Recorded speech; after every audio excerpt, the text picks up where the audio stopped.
Good evening, children. After coming to the end of this Atoms and Molecules chapter, let us do some questions of the NCERT textbook given. So, without getting late, let's get started.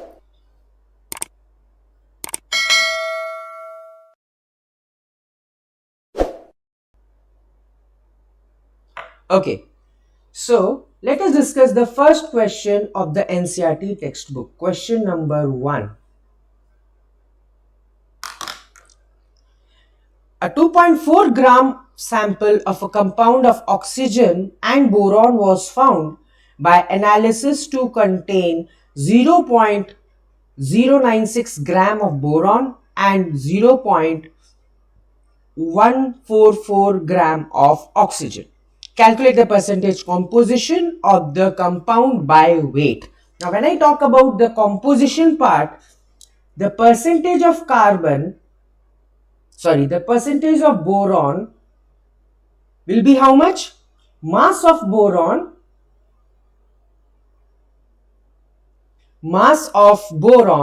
by mass of boric oxide. जो compound बना है उसका नाम है boric oxide. Obviously boron और oxygen जब दोनों combine करते हैं तो बनता है boric oxide into 100. This is the mass by mass composition percentage. It is always calculated in percentage. So, what is the mass of boron? It is already given as 0.096 gram. Okay. And what is the total mass given? 0.24. So, we will calculate it. We'll calculate the percentage and we got is 40%. ठीक है, तो इसका जो निकलेगा answer 40% निकला boron का. Similarly percentage of oxygen कैसे निकलेगा? Percentage of oxygen equals to mass of oxygen by mass of boric oxide into 100 equals to how much?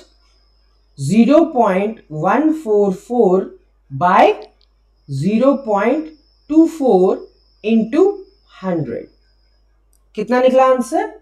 Approximately the answer will be 60%. Now what does it show to you? This is my question. Textbook का answer मिल गया हमको.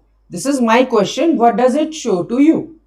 It shows that mass by मास अगर percentage निकाला जाए दोनों का, जितने भी रिएक्टेंट्स हैं वो रिएक्ट करने के बाद में जो प्रोडक्ट का मास होगा that will be the sum total of the mass of reactants, which is known as the law of conservation of mass.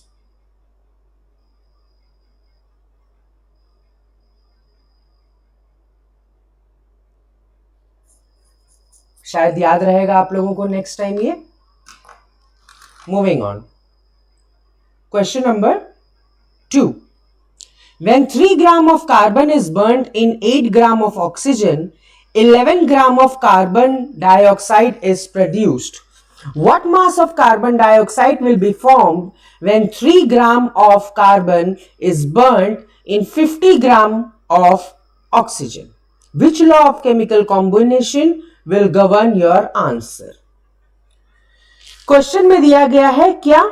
Given. सबसे पहले हम राइट डाउन करेंगे what are the given values. ठीक है, तो mass of carbon कितना given दिया गया है? 3 ग्राम. ठीक है, अगर 3 ग्राम दिया गया है, इट इज बर्न्ड इन मास कितना? ऑक्सीजन का कितना है? ऑक्सीजन का दिया है 8 ग्राम. तो ये दोनों जब बर्न होते हैं 11 gram of carbon dioxide is produced, right? So the question is what mass of carbon dioxide will be formed when 3 gram of carbon is burnt in 50 grams of water? Sorry, 50 grams of oxygen. तो chemical reaction, governing chemical reaction क्या है? C+O2 will give you CO2। ठीक है, क्या है इसका हम अगर मास बाय मास अगर हम इसका डिस्क्रिप्शन करेंगे, अगर हम इसका मास बाय मास डिस्क्रिप्शन करेंगे, then what will we find? 12 grams of carbon adds with how much? 16 into 2 is equal to 32 grams of oxygen to give out how much? दोनों को ऐड करोगे तो 44 ग्राम ऑफ CO2 बनेगा। I hope that is clear to you. ठीक है, similarly अगर उसी को रेशियो बाय रेशियो अगर हम डिवाइड कर लेंगे, तो अगर इसको हम 3 ग्राम लेंगे तो इसका क्या होगा? 32 divided by 4, that is 8 gram. And similarly, when we will divide it, 44 divided by 4, how much gram will be getting? 11 gram. It is very simple. The proportion is quite same. So the question is, what will happen when 3 gram of carbon is burnt with 50 grams of oxygen? क्या होगा भाई? Ratio proportion is always same. तो जितना ratio proportion के हिसाब से oxygen की requirement होगी, उस हिसाब से कार्बन डाइऑक्साइड का फॉर्मेशन होगा। अगर 3 ग्राम ऑफ कार्बन लिया गया है तो हमेशा 11 ग्राम ऑफ कार्बन डाइऑक्साइड ही बनेगा और बाकी का ऑक्सीजन हो जाएगा unused. So your answer will B this point. When 3 gram of carbon is taken to react with 50 gram of oxygen, only 8 gram will be used by carbon to make 11 gram of CO2. Rest of oxygen will be unused. And what is the law? The law of constant proportion. The law of constant proportion is governing in this case. ठीक है, I hope that is clear for everyone. समझ में आया? First question में हमने मास by मास निकाला। Second question में पूछा गया कि अगर 50 ग्राम ऑक्सीजन के साथ भी सिर्फ 3 ग्राम कार्बन को जलाया जाए तो कितना कार्बन डाइऑक्साइड प्रोड्यूस होगा? Obviously the answer will be 11 gram of carbon dioxide will be only produced because there is only 3 gram of carbon. हाँ, अगर 6 ग्राम होता तो 22 ग्राम बनता, because there has to be a complete combination. ठीक है, कैसे पता चला हमें कि सिर्फ 8 ग्राम ऑक्सीजन यूज होगा? Because 11 gram of carbon dioxide minus 3 gram of carbon, so the remaining will be oxygen. Only 8 grams will be used. I hope that is clear to you. So let us move on to the third question.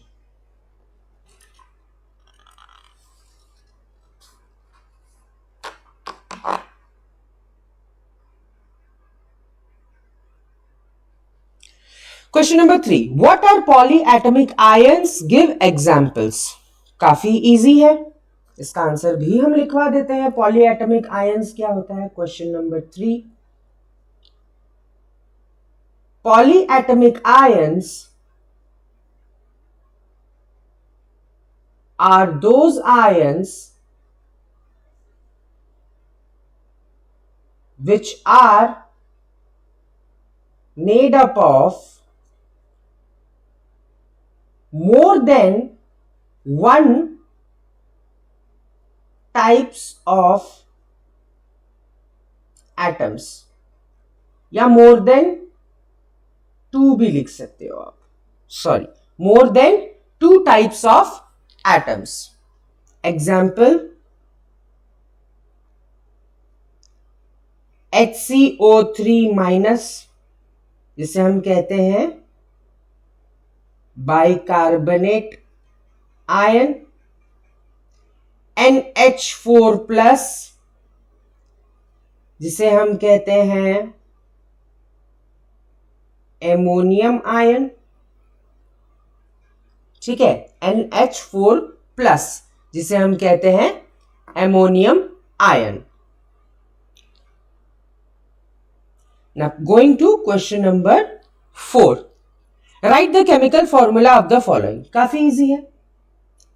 Last class हमने बताया ही था कि chemical formula बनाना कितना easy हो जाता है, लेकिन ये इजी तब होगा जब आपको सिंबल्स, फॉर्मूले, वैलेंसीज याद रहेंगी. Now coming to the first question, magnesium chloride. Now you see there are two parts. First is magnesium, second is chloride. Now what is the symbol of magnesium? Mg. What is the symbol of chloride? Cl. Now what is the charge of magnesium? +2. And what is the charge of chloride? -. तो मैंने आप लोगों को क्या बताया था कि the symbols will become the subscripts. The symbols will become the subscripts, so it will lead to formation of MgCl2. This is the chemical formula of magnesium chloride. Because Mg has the charge +2, so it will require 2 chloride ions. Magnesium के outer most में 2 electron हैं. Suppose I am drawing the outermost shell of magnesium. This is 2. Okay. Chloride के पास में कितने हैं? 7. So यहां पर है 2, तो ऑब्वियसली उसको रिक्वायरमेंट कितना है? 1. तो 1 मैग्नीशियम के पीछे कितना लगेगा? This is the chloride. This is chloride. It has got 7 and 7. So it will attract how many chloride atoms? 2. It will attract 2 chloride ions. So it will become here, it will become 8, right? This is not sharing, this is completely donating. So it will be becoming MgCl2. Question number 4 का B, calcium oxide. Calcium oxide. ना calcium oxide में भी 2 part है, calcium और oxide. Calcium का symbol है Ca, oxide का symbol है O. बराबर. कैल्शियम का सिंबल है Ca, ऑक्साइड का सिंबल है O. कैल्शियम का चार्ज है कितना? +2, और ऑक्साइड का भी क्या है? -2. इससे पिछले वाला क्लास में हमने पूरी लिस्ट बनाई थी, ठीक है. तो ऑक्साइड का है -2 और कैल्शियम का है +2. तो क्या होगा? +2 -2 will be cancelled as they are same. So the chemical formula will become CaO. Is nothing but calcium oxide. ठीक है. तीसरा, कॉपर नाइट्रेट. कॉपर नाइट्रेट, ठीक है. इसमें भी 2 हिस्से हैं, कॉपर और नाइट्रेट. कॉपर का वैलेंसी सिंबल Cu, नाइट्रेट का NO3. कॉपर का charge +2 because it is the most common copper, जो मैंने आपको कहा था. और नाइट्रेट का चार्ज है -1. क्या होगा अब? कैसे बनेगा compound? obviously there will be a crisscross because the charges are not same. तो कॉपर रह जाएगा कॉपर और नाइट्रेट बन जाएगा 2 NO3 2. This is the chemical formula of copper nitrate. ठीक है. चौथा एल्यूमिनियम क्लोराइड. Aluminium chloride. ठीक है. एल्यूमिनियम का सिंबल क्या होता है? Al. क्लोराइड का सिंबल Cl. एल्यूमिनियम का चार्ज +3, क्लोराइड का चार्ज -1. तो क्या होगा? अभी दोनों का सिंबल होगा क्रिस क्रॉस. तो AlCl3. अब बोलोगे सर Cl के नीचे ब्रैकेट काहे नहीं लगा और NO3 के नीचे ब्रैकेट क्यों लगा? भाई इसमें दो एलिमेंट के दो एटम्स हैं, दो अलग अलग प्रकार के एटम्स हैं, और दो एटम्स पॉलीएटमिक जो हम पढ़े थे वो ऑलरेडी दो एटम्स या मोर देन दो एटम्स होते हैं.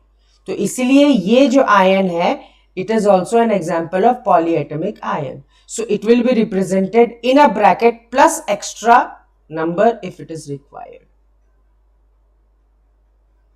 समझ में आया? जितना रिक्वायरमेंट होगा उतना नंबर लगेगा. अगर एक एलिमेंट है जैसे Cl तो यहां हो गया Cl3, लेकिन अगर पॉलीएटमिक है तो ब्रैकेट लग के एक तो नहीं 2 3 4, 4 भी नहीं होता, 2 और 3.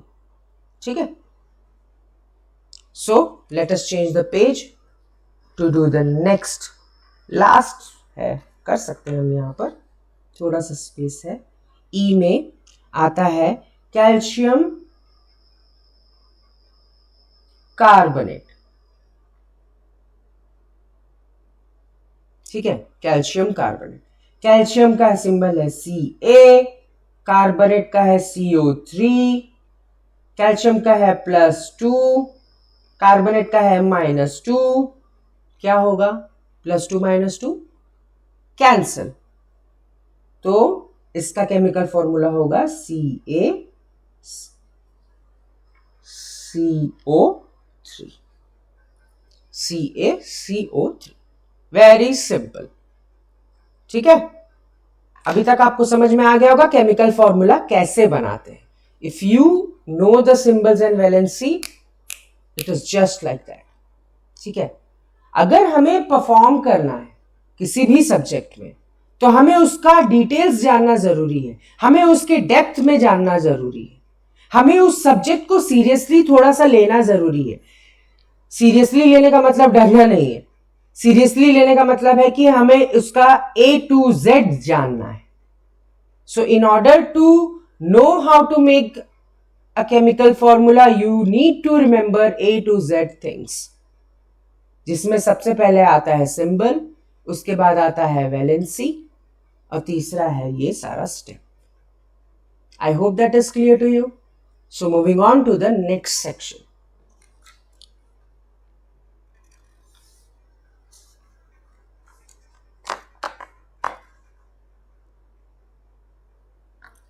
Question number 5. Give the names of the elements present in the following compounds. हाँ, ये काफी इजी है. पहला पूछा जा रहा है क्विक लाइन. ये सब क्या है? कॉमन नेम्स है. Quick line.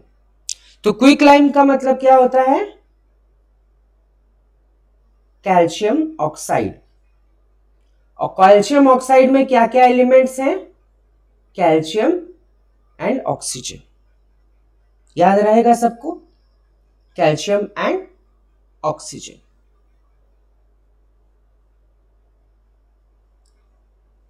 सेकेंड आ रहा है हाइड्रोजन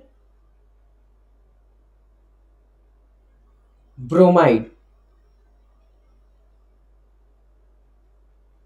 तो इसका फॉर्मूला है HBr.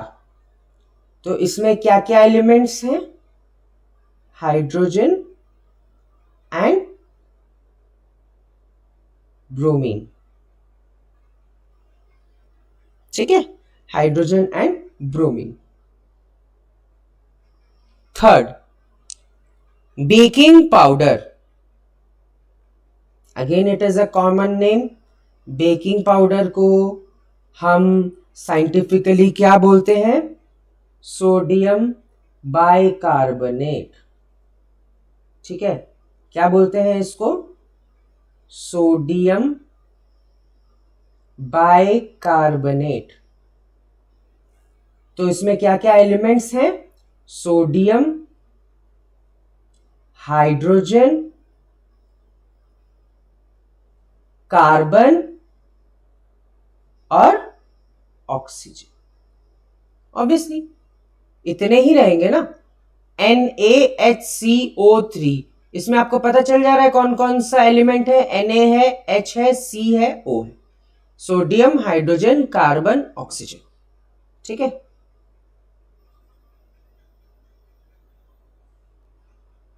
Okay, next comes the fourth one, potassium sulphate. Potassium sulphate. तो पोटेशियम सल्फेट में क्या क्या है? इसका केमिकल फॉर्मूला क्या है? K2SO4. कैसे हुआ सर? बताइए ना सर. बताता हूं. पोटेशियम का सिंबल है K, चार्ज रहता है +1. सल्फेट का सिंबल है SO4, चार्ज रहता है -2. दोनों को हमने किया क्रिस क्रॉस, तो बन गया K2SO4 which is potassium sulphate. तो उसमें कौन कौन से एलिमेंट हैं? पोटेशियम और सल्फर और ऑक्सीजन. आई होप अभी तक आप लोगों को ये चीज समझ में आ गया होगा, है ना. So let us move on to the next question. Question number 6.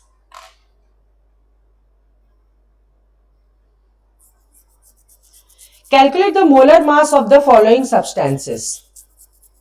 Molar mass. Molar mass के बारे में मैंने आपको क्या बताया था? मोलर मास का मतलब होता है एक मोल का मास. एक मोल का मास होता है एक मॉलिक्यूलर मास इन ग्राम्स. अगर मैंने उसको ग्राम्स में रिप्रेजेंट कर दिया तो वो क्या बन गया? Molar mass. अगर मैंने उसको यू में रिप्रेजेंट कर दिया तो वो क्या बन जाएगा? Molecular mass. अपने दिमाग में इस चीज को याद रखें. तो पहला है, यहां पर पूछा जा रहा है मोलर मास बताएं. पहला क्वेश्चन आपकी स्क्रीन में है. Ethyne. Ethyne is a hydrocarbon. ठीक है, it is a combination of hydrogen and carbon, और जिसका सिंबल है इथाइन ना. Ethene, ethane, ethene, ethyne. तो CnH2n -2, 2n -1, sorry.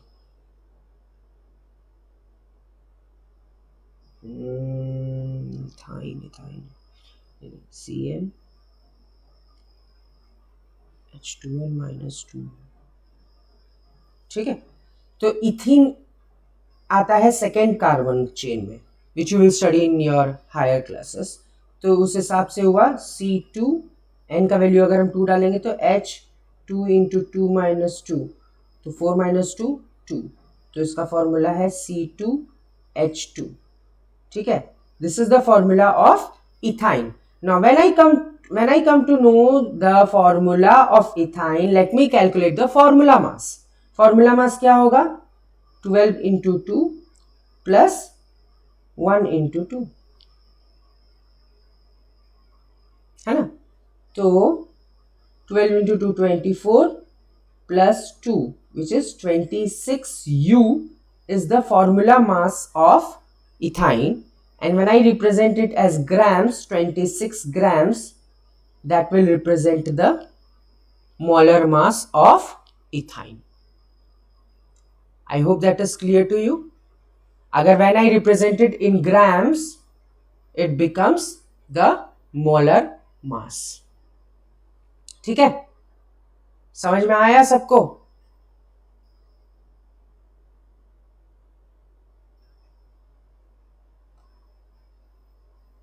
I hope that is clear to you.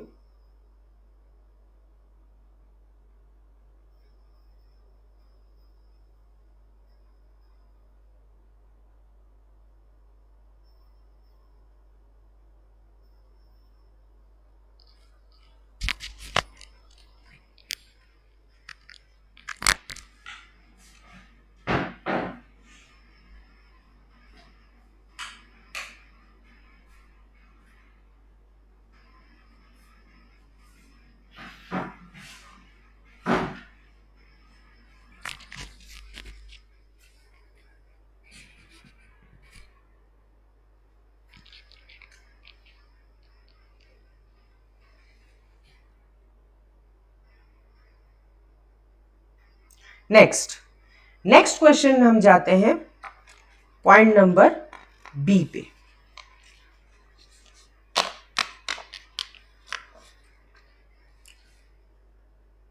Sulphur molecule,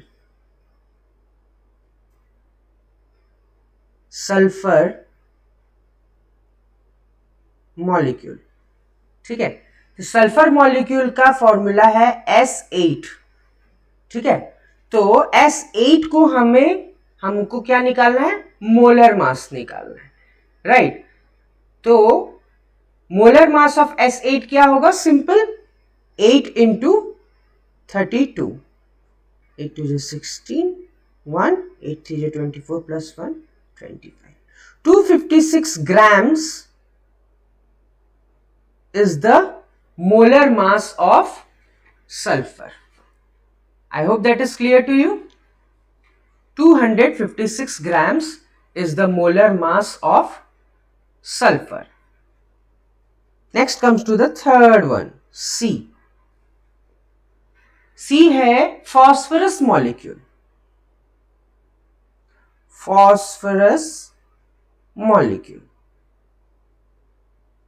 जो represent होता है P4, है ना? P4 ही होता है, P4. और उसका एटॉमिक मास दिया हुआ है, कितना दिया हुआ है भैया? 31 ग्राम. इसमें भी दिया हुआ था एटॉमिक मास 32 ग्राम. इसमें भी एटॉमिक मास दिया हुआ है कितना? 31 ग्राम. तो 1 मोलर मास कितना होगा? 1 molar mass is equal to 1 formula mass in grams.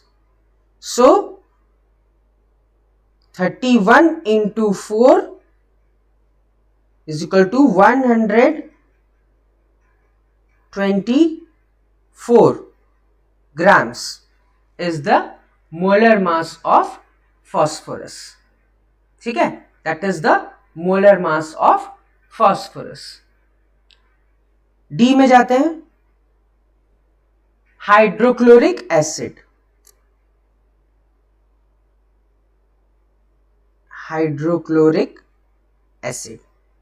क्या है इसका chemical formula? HCl. Now what is the mass of hydrogen? 1 plus chlorine का कितना है? 35.5 U is 36.5 U is the formula mass of hydrochloric acid. When I will represent it in grams, that will become the molar mass.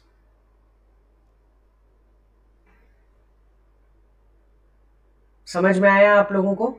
That will become the molar mass. Fifth one, nitric acid. What is the formula of nitric acid? HNO3. HNO3 is the formula of nitric acid. अब आपको यहां पर दिख रहा है, यहां पर तीन एलिमेंट है. तो हमें तीनों का सम करके उसका मॉलिक्यूलर मास निकालना पड़ेगा। तो 1 प्लस नाइट्रोजन का दिया हुआ है, कितना होता है भाई नाइट्रोजन का? 14 ग्राम्स। तो 1 प्लस 14 प्लस 16 इंटू 3, जिसका रिजल्ट कितना निकला? 63 U। ठीक है, 63 U is the formula mass of HNO3 and 63 grams will be the molar mass.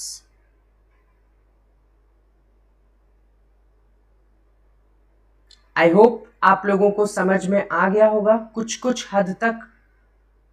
जितने भी एटॉमिक मास दिए हुए हैं, that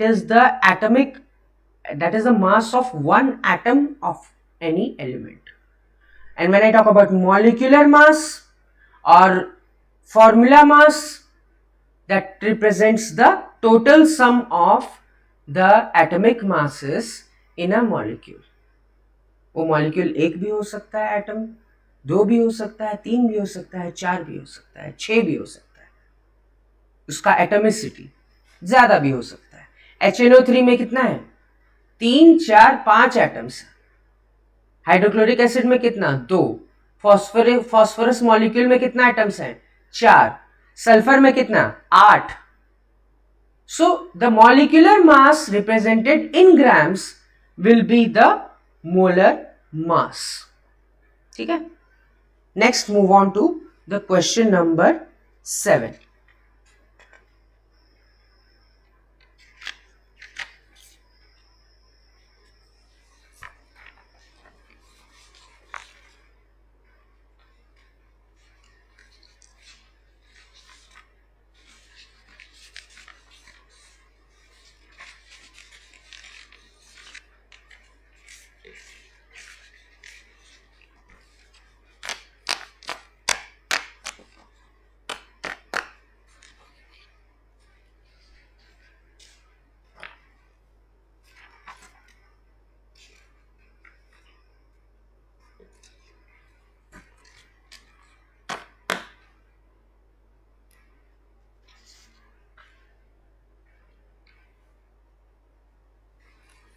Next move on to the question number 7. क्वेश्चन क्या है? What is the mass of ABC? अच्छा, मास पूछा जा रहा है। यहां दिया हुआ है कि इतना नंबर ऑफ मोल्स दिया हुआ है। तो पहला क्वेश्चन है कि भाई साहब 1 मोल ऑफ नाइट्रोजन एटम्स का कितना मास होगा? ठीक है, एटॉमिक मास ऑफ नाइट्रोजन कितना है? 14 ग्राम। सो 1 मोल ऑफ नाइट्रोजन एटम्स का मास होगा 14 ग्राम। बराबर, समझ में आ गया सबको? एक एटम, यहां पर एटम्स बोल रहा है, थोड़ा सा ध्यान दीजिए। यहां पर बोल रहा है एटम्स। अगर इसकी जगह पर नाइट्रोजन मॉलिक्यूल बोलता, नाइट्रोजन गैस मॉलिक्यूल बोलता, तो क्या हो जाता? यहां पर 14 इंटू 2 हो जाता, 28 ग्राम होता, क्योंकि हर मॉलिक्यूल में नाइट्रोजन 2 होता है, N2 होता है। समझ में आया? लेकिन क्वेश्चन क्या है? क्वेश्चन है कि भैया एटम का बताइए। तो एटम के हिसाब से 14 gram is the correct answer. Don't confuse. ठीक है, नेक्स्ट 4 moles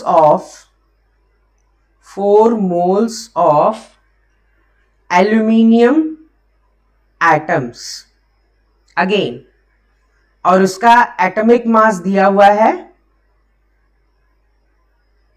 कितना? 27U। So 1 mole will contain how many? 27 grams of aluminium. 1 मोल का, 1 मोल में कितना होता है? मैंने आपको बताया था जितना एटॉमिक मास है उसको हम ग्राम में कन्वर्ट कर देंगे तो वो 1 मोल ऑफ एटम्स का मास निकलेगा, दैट इज 27 ग्राम्स। सो यहां पर पूछा जा रहा है 4 मोल्स, तो 4 मोल्स होने से कितना होगा, 4 into 27, 4 7 28, 2 4 2 8 plus 2 10, that is 108 grams. I think I'm absolutely correct here. 108 grams is the correct answer.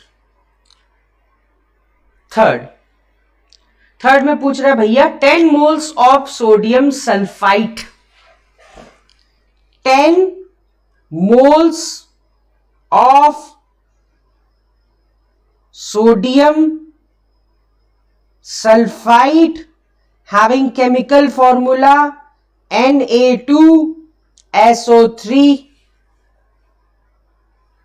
है ना, Na2SO3 कैसे बना Na2SO3, sodium sulphide,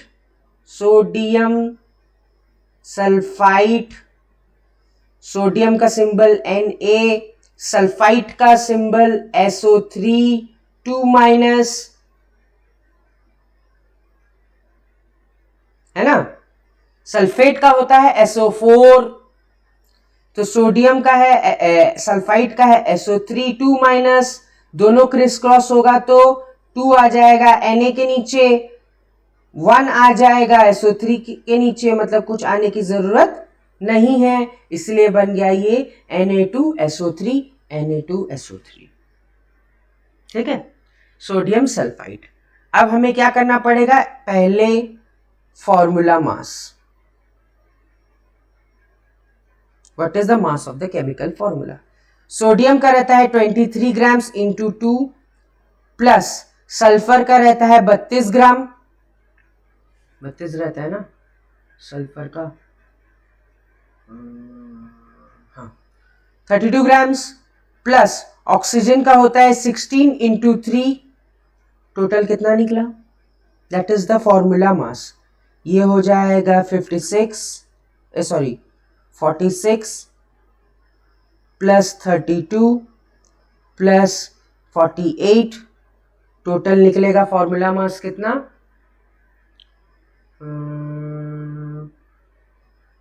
126 U, that is the formula मास। तो 1 मोल का कितना निकलेगा, 126 ग्राम्स, तो 10 मोल्स का कितना निकलेगा, 1260 grams,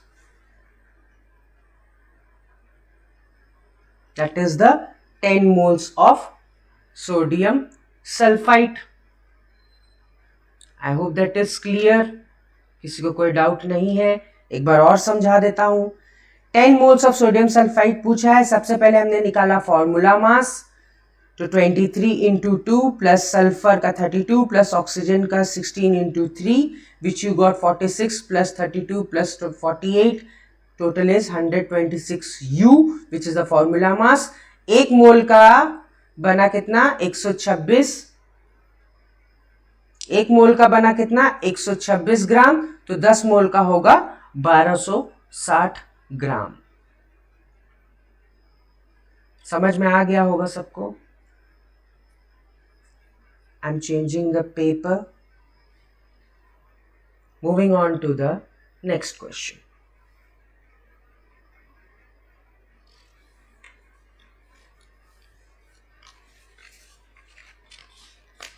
Question number 8.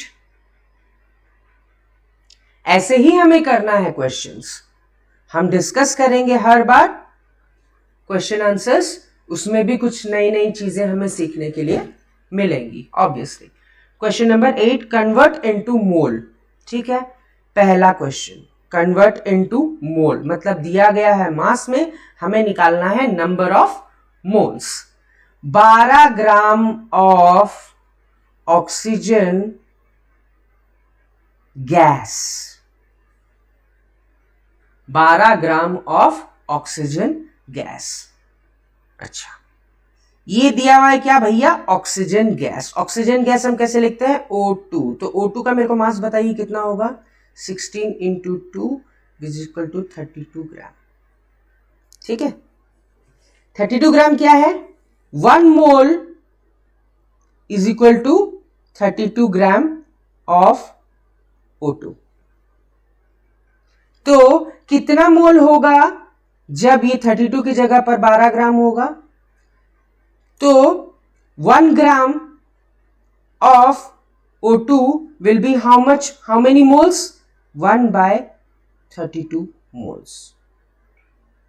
Similarly 12 gram will be how many moles, 12 by 32, which is 4 3 is 12, 4 8 is 32, so 3 by 8 moles. I hope that is the correct answer.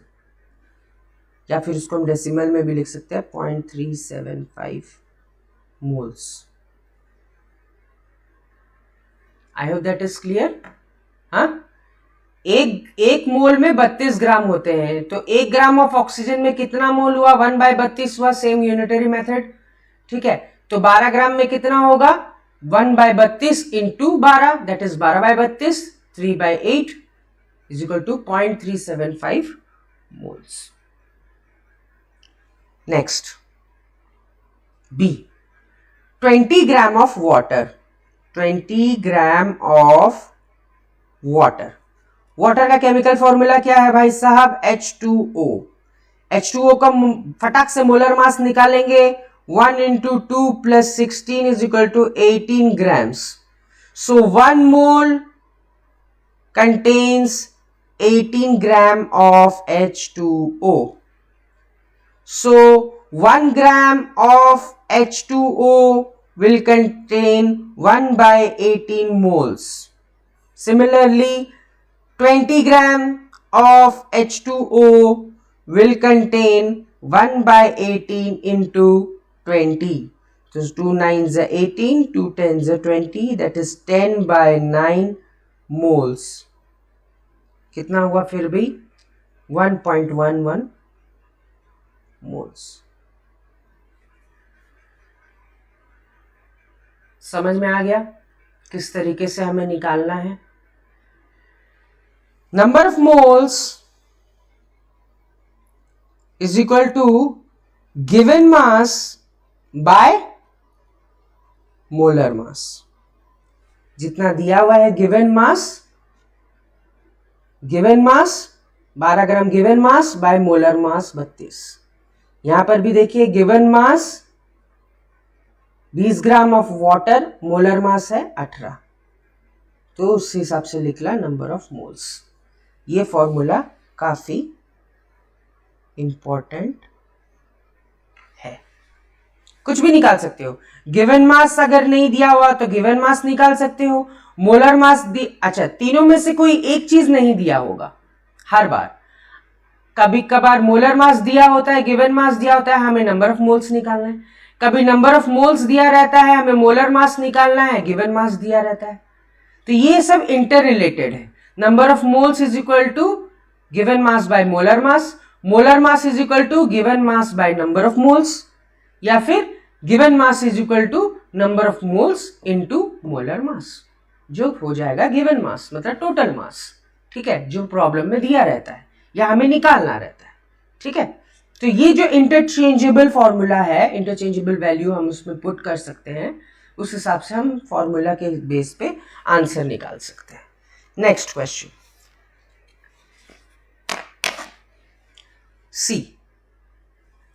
C is 22 grams of carbon dioxide, 22 gram of CO2। Now CO2 का molar mass क्या होगा, 12 plus 16 into 2, 12 plus 32 निकला 44 grams। So 1 mole of CO2 contains 44 grams। So 1 gram of CO2 will contain how much, 1 by 44 number of moles।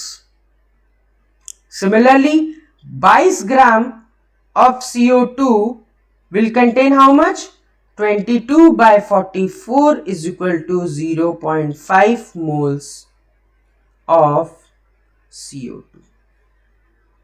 काफी mathematical, फटाफट, instant answer. D तो है ही नहीं, हा हा हा। Question number 9, what is the mass of. अब देखिए यहां पर अब पूछा जाएगा क्या, मास। कैसे, क्वेश्चन है 0.2 mole of oxygen atoms, oxygen atoms, तो ऑक्सीजन का है 16 ग्राम, 1 मोल contains 16 gram, so 0.2 mole will contain how much, 0.2 will contain 16 by 0.2, कितना निकला आंसर भाई साहब,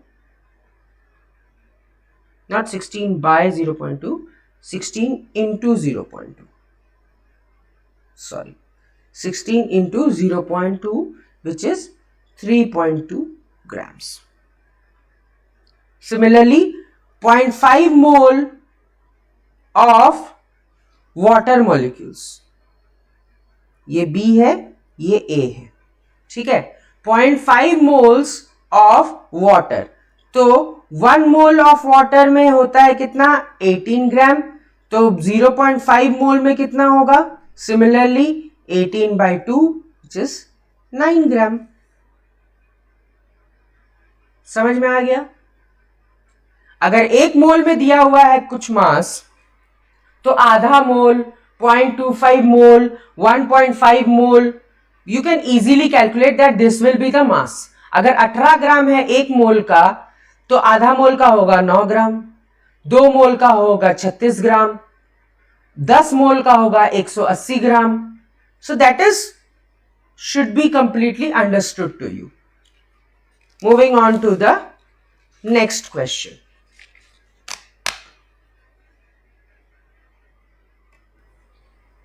Moving on to the next question. Question number 10. Question है, calculate the number of molecules of sulfur S8 present in 16 gram of solid sulfur. ठीक है, एक बार और question पढ़ता हूं मैं। Calculate the number of molecules present in 16 gram of solid sulfur. Now when I talk about sulfur molecules, it will contain how much, S8, ठीक है, that is the molecules. तो क्वेश्चन में पूछा जा रहा है कि भाई साहब नंबर ऑफ मॉलिक्यूल्स कितना होगा। तो सबसे पहले आपको ये पता लगाना है कि भैया नंबर ऑफ मोल्स कितना है। तो नंबर ऑफ मोल्स मैंने आपको बताया था, फॉर्मूला क्या है, number of moles is equal to mass given by molar mass. तो 1 मोल का मास होता है कितना, मॉलिक्यूल्स के केस में 32 into 8, that is 126, 32 into 8, that is sorry 256 ग्राम। तो मास गिवन कितना दिया गया भैया, क्वेश्चन में दिया हुआ है 16 ग्राम, तो 16 ग्राम बाय 256 ग्राम कितना निकला, 0.0625 मोल्स, ठीक है, ये निकला आपका 0.0625 moles, that is the number of moles. तो नंबर ऑफ मॉलिक्यूल्स कैसे होगा, number of molecules will always be number of moles into Avogadro number. Number of molecules will always be number of moles into Avogadro number. तो कितना निकलेगा, number of molecules, number of moles निकल गया 0.0625 into Avogadro number क्या है 6.022 into 10 to the power 23 number of molecules.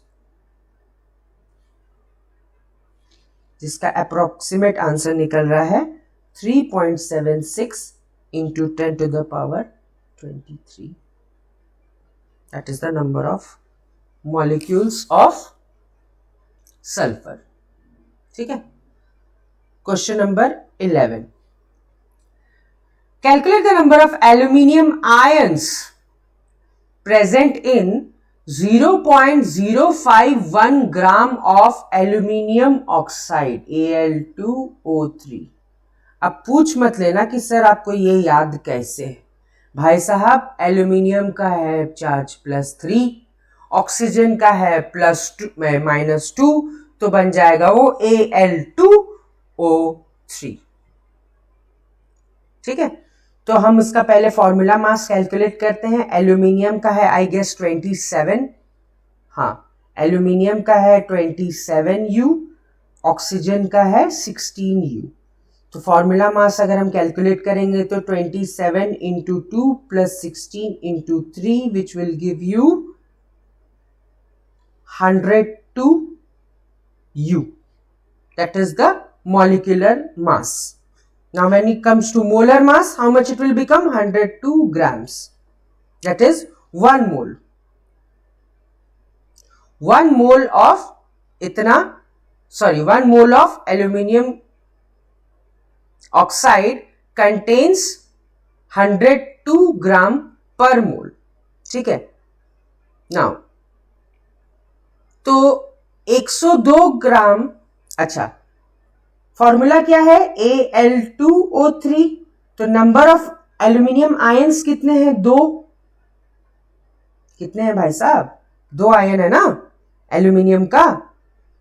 तो 2 ion लगने पर कितना होगा number of ions? Number of atoms हम कैसे कैलकुलेट करते हैं? जितना नंबर ऑफ एटम्स होता है उतना ही नंबर ऑफ आयंस होगा. तो नंबर ऑफ एटम्स या नंबर ऑफ आयंस कैसे करेंगे? 1 मोल contains 6.022 into 10 to the power 23. That is 1 mole of Al2O3 contains इतना. So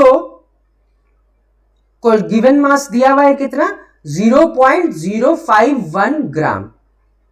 तो 1 मोल में इतना मॉलिक्यूल्स है. ठीक है. तो एल्यूमिनियम का हिस्सा कितना हुआ? एल्यूमिनियम में कितना होगा भैया? 2 होगा. तो 2 into 6.022 into 10 to the power 23 होगा उसमें. ऑब्वियसली आयन होगा Al+3 आयंस, क्योंकि यहां पर कितना आयन लगा? 2. तो इतना तो एटम्स होगा ही, इंटू 2 होगा, क्योंकि एल्यूमिनियम का यहां पर कितना एटम है? 2 है.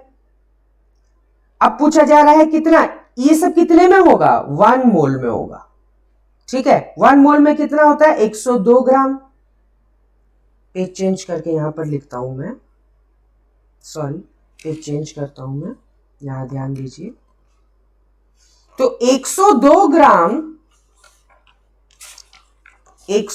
Gram of 102 gram of aluminium oxide contains 2 into 6.022 into 10 to the power 23 number of aluminium ions.